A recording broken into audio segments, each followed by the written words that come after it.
거대한 부를 소유하면서도 그 부에 소유당하지 않는 것이 가능할까요? 로마 제국 최고의 자본가이자 황제 네로의 스승, 그리고 스토아 철학의 거장 루키우스 안나이우스 세네카. 그는 현재 가치로 수조 원에 달하는 자산을 보유한 슈퍼리치였지만 동시에 매일 아침 나는 오늘 모든 것을 잃을 수도 있다며 가난을 연습했던 인물입니다. 우리는 지난 시간 아이작 뉴턴의 파멸을 통해 인류 최고의 지능조차 돈의 무게를 견디지 못하면 한순간에 무너진다는 것을 보았습니다. 하지만 세네카는 달랐습니다. 그는 황제의 암살 위협과 전재산 몰수라는 극도의 공포 속에서도 한결같은 평온을 유지하며 부를 지배했습니다. 오늘 저 빌과 함께 서기 60년 화려함과 잔혹함이 공존했던 고대 로마로 떠나보시죠. 단순히 돈을 모으는 것을 넘어 돈의 노예가 아닌 주인이 되어 당신의 제국을 영원히 수호하는 법. 현자 세네카가 남긴 최강의 멘탈 전략이 지금 공개됩니다. 여러분, 이 저택을 보십시오. 수천 명의 노예와 끝이 보이지 않는 영지가 세네카의 것이었습니다. 하지만 정작 그는 한 구석 낡은 침대에서 딱딱한 빵과 물만으로 하루를 보낼 때가 많았습니다. 왜 그랬을까요? 고행을 즐기는 변태였을까요? 아니요. 이것은 고대 로마 최고의 자산가가 고안한 멘탈 리허설이었습니다. 우리는 11화에서 아이작 뉴턴을 보았습니다. 그는 천체의 궤적을 그릴 만큼 똑똑했지만 자신의 자산이 반토막 나는 최악의 상황은 단 한 번도 시뮬레이션하지 않았습니다. 그래서 실제로 위기가 닥쳤을 때 그의 이성은 마비되었고 공포에 질려 전 재산을 던져버렸죠. 세네카는 달랐습니다. 그는 부유할 때 가난을 연습했습니다. 이것이 내가 두려워하던 상황인가? 라고 스스로에게 물으며 말이죠. 그는 최악의 시나리오를 머릿속으로만 그리는 것이 아니라 직접 몸으로 겪어냈습니다. 이를 철학용어로 부정적 시각화라고 합니다.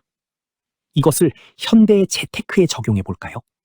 99%의 투자자는 수익률이 50% 날 때의 행복만 꿈꿉니다. 하지만 세네카는 자산이 50% 폭락했을 때, 혹은 내가 직장을 잃고 월세를 걱정해야 할 때를 미리 살아봅니다. 최악의 상황을 미리 겪어본 사람에게는 더 이상 공포가 발붙일 곳이 없습니다. 공포는 불확실성에서 오는데 이미 머릿속에서 확실하게 겪어본 일은 대응해야 할 사건일 뿐이기 때문입니다. 여러분이 주식시장의 하락장을 견디지 못하거나 새로운 도전을 망설이는 이유는 지능이 낮아서가 아닙니다.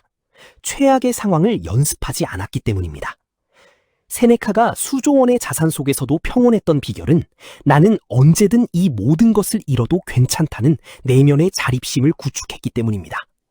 진짜 부자는 돈이 많은 사람이 아니라 돈이 없어도 무너지지 않는 사람입니다.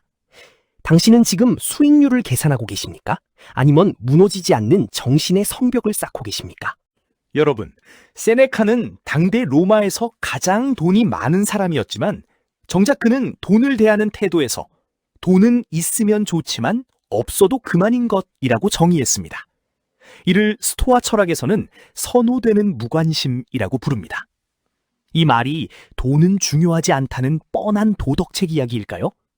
아니요, 이것은 매우 치밀한 자산 방어 전략입니다.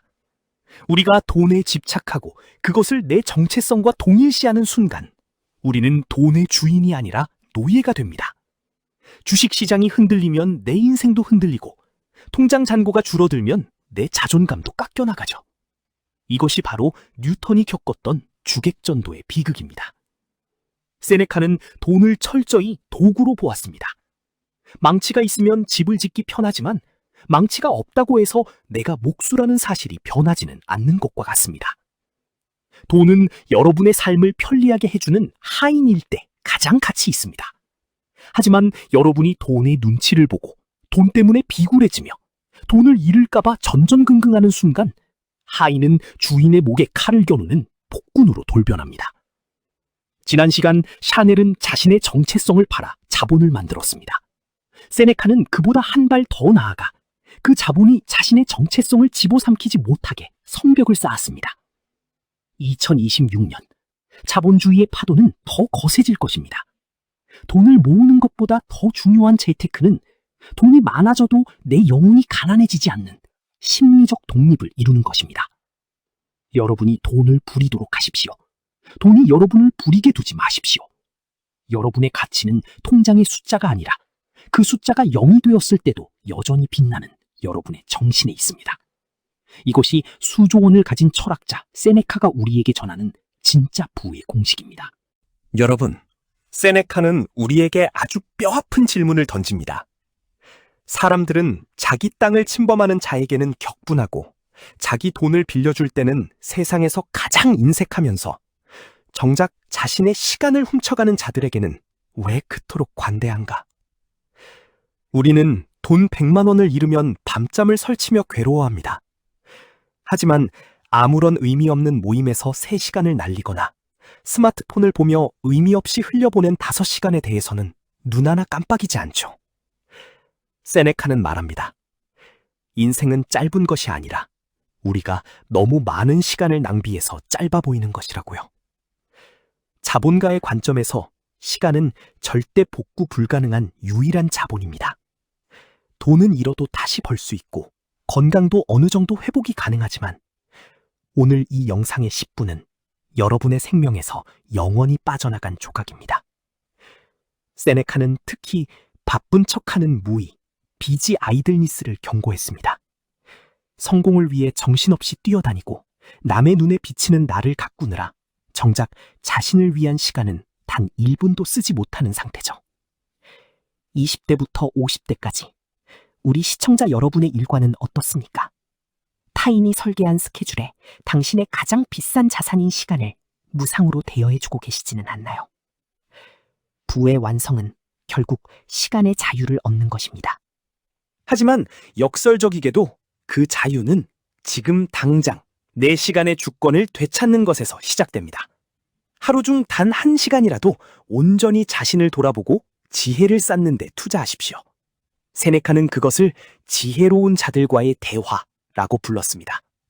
나이 60이 되어 은퇴하고 나서야 인생을 즐기겠다고 말하는 것은 배가 항구를 떠나기도 전에 침몰하기를 기다리는 것과 같습니다. 지금 이 순간 당신의 시간 포트폴리오를 재점검하십시오. 남의 인생을 사느라 당신의 생명을 낭비하지 마십시오. 가장 비싼 자산을 가장 귀하게 다루는 사람만이 진정한 부의 주인이 될 자격이 있습니다. 하지만 영원할 것 같았던 세네카에게도 운명의 시간이 닥쳐왔습니다. 그의 제자이자 황제였던 네로는 세네카의 거대한 부와 영향력을 질투했고 끝내 그에게 자결을 명령했습니다. 그 순간 수조 원의 자산을 가진 로마 최고의 부자는 흔들렸을까요? 아니요. 그는 평생을 통해 부정적 시각화와 선호되는 무관심으로 이 마지막 순간을 연습해왔습니다. 그는 황제의 명령을 담담히 받아들이고 울부짖는 제자들과 가족들을 오히려 위로하며 의연하게 생을 마감했습니다. 그의 진짜 재산은 통장의 숫자가 아니라 로마 제국의 그 무엇으로도 깨트릴 수 없는 단단한 정신의 성벽이었습니다. 사랑하는 머니마인드셋 시청자 여러분, 우리는 지난 13화에서 카네기를 통해 목표의 힘을, 14화에서 프랭클린을 통해 시간의 복리를, 15화에서 샤넬을 통해 정체성의 가치를 배웠습니다. 이 모든 기술은 부를 쌓는 데 탁월합니다. 하지만 세네카를 통해 우리는 그 부를 지키고 누리는 법을 배웠습니다. 시드머니를 모으는 것보다 더 시급한 것은 당신의 정신이라는 그릇을 키우는 것입니다. 그릇이 작으면 아무리 거대한 물, 자본을 부어도 결국 다 흘러 넘치고 맙니다. 작은 하락장에도 멘탈이 터지고 돈을 벌어도 불안에 떨며 돈 때문에 비굴해지는 인생. 그것은 부자가 아니라 노예의 인생입니다. 돈이 당신을 삼키지 못하도록 당신의 마인드셋을 먼저 정립하십시오. 2026년 세상은 더 혼란스럽고 경제적 불확실성은 더 커질 것입니다. 그 폭풍우 속에서 당신의 재산을 지켜줄 유일한 피난처는 바로 당신의 단단한 마인드셋입니다. 지금 당장 최악의 하락장을 시뮬레이션하고 돈을 도구로 바라보며 당신의 시간을 자신을 위해 사용하십시오. 그것이 부유한 철학자 세네카가 우리에게 전하는 영원한 부의 설계도입니다. 저는 당신의 영원한 비즈니스 파트너, 빌이었습니다. 부의 마인드셋 시리즈는 계속됩니다.